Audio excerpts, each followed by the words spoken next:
Desire is the invisible flame that drives men. It compels them to conquer, create, lead, or lose themselves, become addicted and destroy themselves. But what if this energy isn't a burden, but the key to their true strength?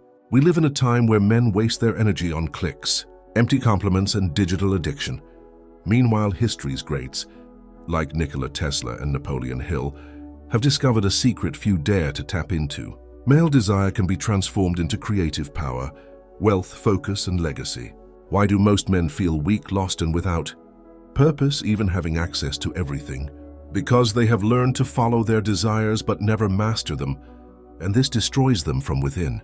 In this video, you will understand how Tesla, the man who invented the future, and Rio, the master of the human spirit, mastered the inner fire of desire, and how you too can channel your sexual and mental energy to build something eternal.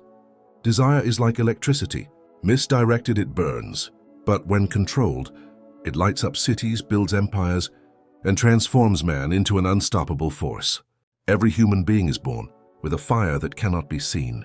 It does not burn in flames nor leave ashes, but consumes from within it. Is desire an invisible force that drives man to want more? More dominion, more conquest, more applause. It is this fire that moves mountains and also destroys. The problem was never desire. The problem is what we do with it. In ancient times, the masters knew it. They taught the youth that the energy that pulsates in the kidneys, in the muscles, and in dreams is not just flesh, it is creative energy, the seed of the cosmos in the body. But modernity ridiculed. He laughed at those who spoke of the soul, ignored those who spoke of transmutation. And today, the average man, with all his technology, is a slave to his own desire. He lives chasing shadows, enjoys bodies he can't touch, desires women who don't respect him, wastes his energy on screens before ever building anything real. Male desire in its purest form isn't lust, it's a vital impulse. It's the urge to grow, to protect, to leave a mark. But without direction, this force turns into poison. Napoleon invaded empires out of lust. Caesar's fell because he didn't master it. The monks climbed it like a ladder to heaven, each with the same fire but with opposite destinies. Have you ever felt it? A quiet restlessness that arises at dawn. An inexplicable urge, a desire to do something greater, to break through stagnation. Sometimes you think it's mere lust. Sometimes you think it's fear, but in reality, it's your own power crying out for a way.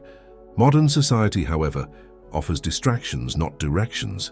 It shows you a quick pleasure, not a deeper purpose. And the more you seek relief, the faster you work, the weaker you become. Modern man is exhausted not by working too hard, but by pushing himself too hard. Night after night, he squanders his vital energy, unaware that he sacrifices his future for 5 seconds of pleasure. But buried in the rubble of oblivion lies a secret, something few dare to transform. An ancient art taught by the wise, used by geniuses, and ignored by ordinary people, is the ability to take that fire, that pure desire, and transform it into light, into work, into a legacy. This is where the journey begins. It begins with the understanding that your desire is not your enemy, but it is not your master either. It is a caged beast waiting to be tamed.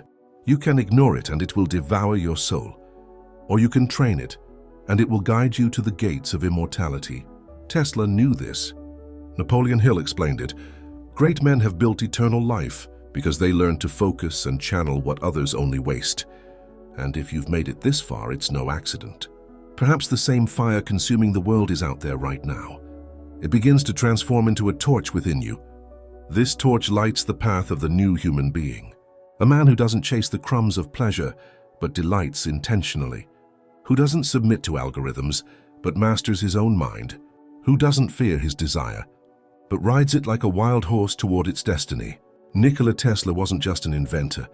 He was a mystic disguised as a scientist, a channeler of invisible forces who, like few others, understood the power of sublimated desire. While other men, his time was lost in the halls of applause and lovers. Tesla walked alone, his thoughts on the threshold between the visible and the invisible. He understood something that still eludes most. True masculine power lies not in accumulation, but in direction.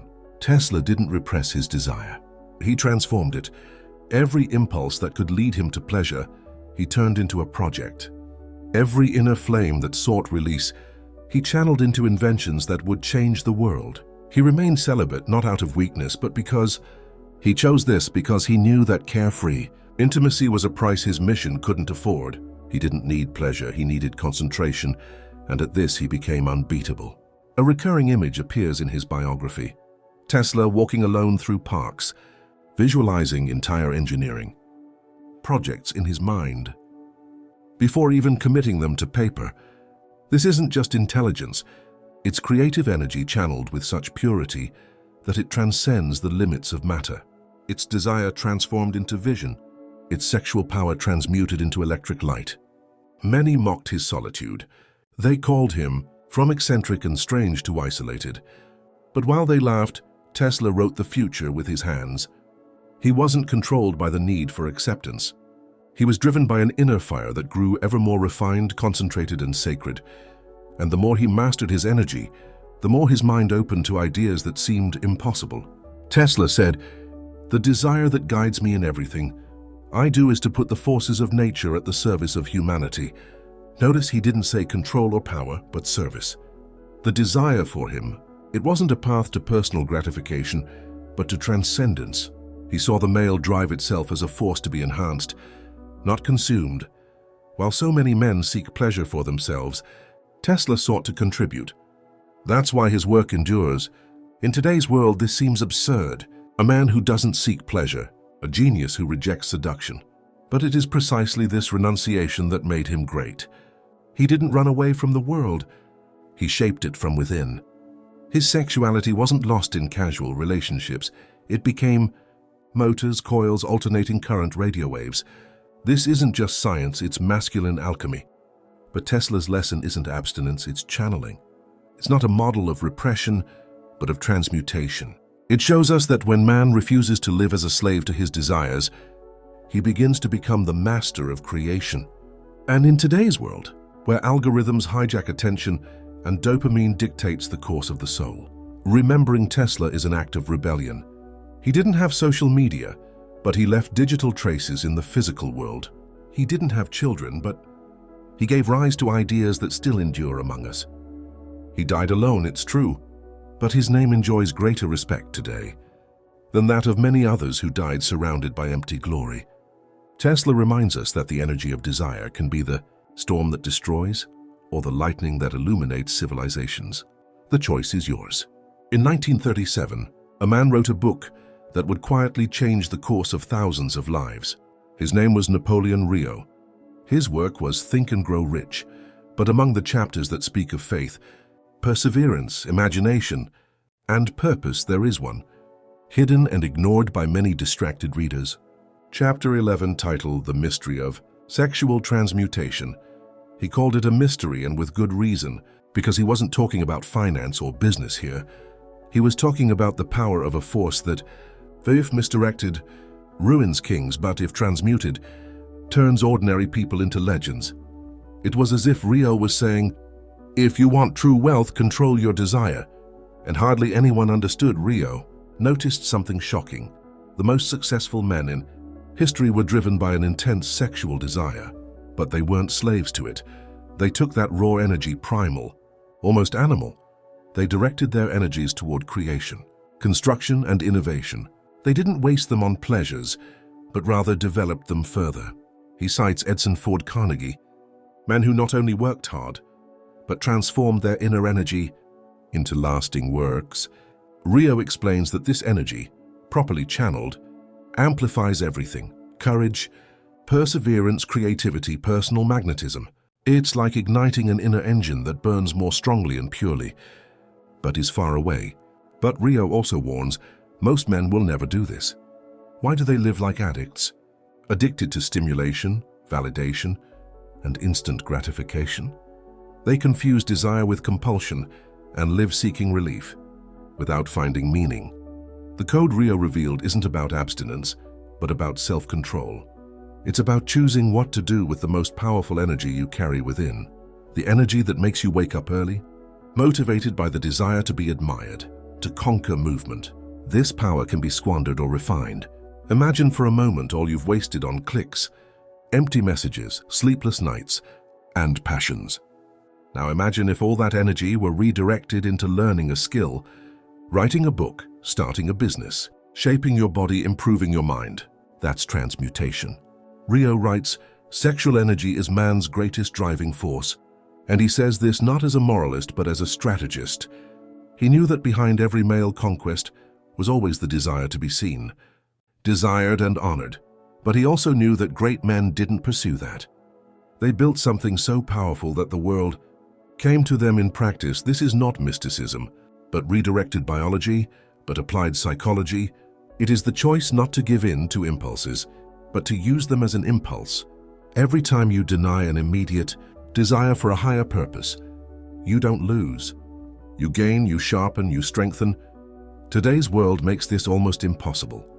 The algorithm wants you to consume, not to grow. But that is precisely why Rio is more relevant than ever. Because in a weak world, the person who governs themselves automatically becomes extraordinary.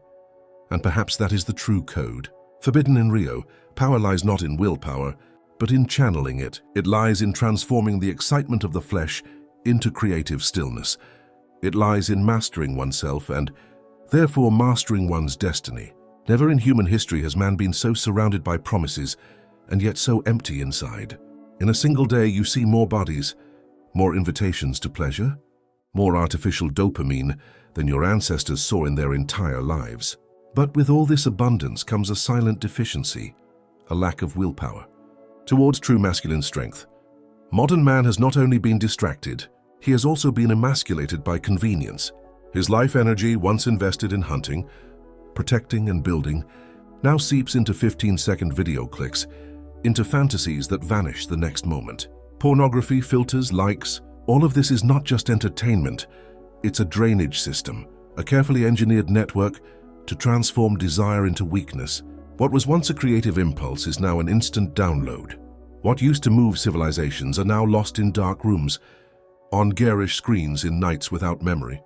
Male desire has been kidnapped, and the ransom can only be paid with discipline. Castration came not with shackles, but with algorithms. Every scroll, every suggestive image, every recommendation for you empties the tank of your soul a little more. You don't realize it, but you are being trained. Like a dog, stimulus, response, reward. There is no struggle, no filter, only addiction. And the most tragic thing is that modern man has learned to laugh at it. He calls it a slightly addictive sin. Every fool does it, but the price is very high. Energy is depleted, mental clarity weakens, masculinity is tarnished. Meanwhile, the years pass. Ideas die, the body tires, and the soul grows numb. Have you ever noticed that the climax of useless pleasure is followed by emptiness?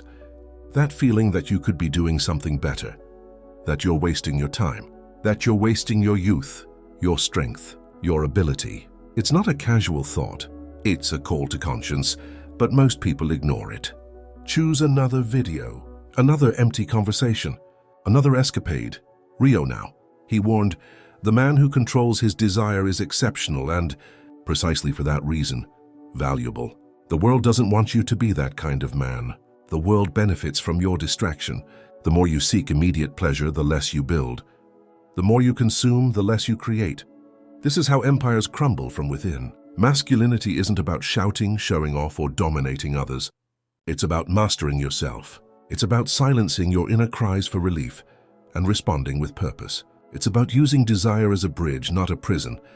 But this requires war. A war without trenches, without gunfire, without visible enemies.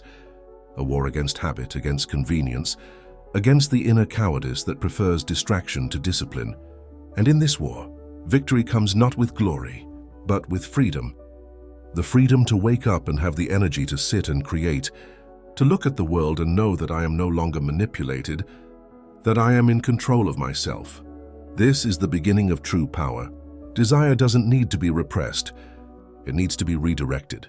And for that, the first step is to plug the leak, stop the sources of distraction, end the addiction, to take root and rediscover a sacred power behind the impulse, the ability to build a legacy. The man who does this lives not like others. He lives apart, he shines in silence. He inspires without speaking, and when he walks into a room, he changes the mood not by his, appearance, but by his presence. Within every person lives a sleeping king, but this king does not rise by force or by shouting. He awakens when desire is no longer uncontrollable and is controlled. This is the forgotten art, the art of the alchemists of soul transmutation. To transmute is to take the fire that consumes and to turn it into the heat that builds. It's about transforming drive into purpose, drive into discipline, addiction into vision. It's not about denying desire, but about guiding and refining it, training it like a master trains a wild animal, with firmness, respect, and guidance. Most people live in reaction. They feel a desire and give in like a reflex, like a program. But the person who transforms it observes the desire with steady eyes. They acknowledge it but don't bow down. They honor it but don't serve it. And with this simple gesture, the creation of the inner empire begins. An empire isn't built with bricks. It's built with energy. And what few understand is that the greatest resource a man has, whether time or money, is focused attention with sublimated desire. It's when body, mind, and intention walk together. It's when the flame that once dominated you now lights the way. Imagine taking all the desire you feel for a week, all the sexual energy, all the frustration, all the attention, and channeling it into writing a book, starting a project, learning a new skill, caring for your body like a temple. Imagine not wasting that, raw gold in vain pleasures, but refine it every day as if forging an invisible sword. This is exactly what men like Tesla, Edison, Rio, and so many others did, transcending the ordinary. They weren't made of any other material. They simply made an inner pact. Nothing will be wasted, not pain, not desire, not defeat. Everything will be fuel. Transmutation doesn't happen overnight. It's a practice, a daily discipline. It begins with the decision not to act impulsively, to take a deep breath when the mind asks you to. It's a relief to sit down and create something when everything inside you wants to escape. This is the altar of the new person. And make no mistake, transmutation doesn't steal your power, it enhances it. The person who transmutes is more creative, more magnetic, more stable, and more capable of reaching deep states of fluidity and understanding. It's as if a new source of power opens within them, one that doesn't depend on external stimuli. It feeds on their own inner spark. And when this practice becomes natural, something changes. The gaze becomes steadier, the words clearer.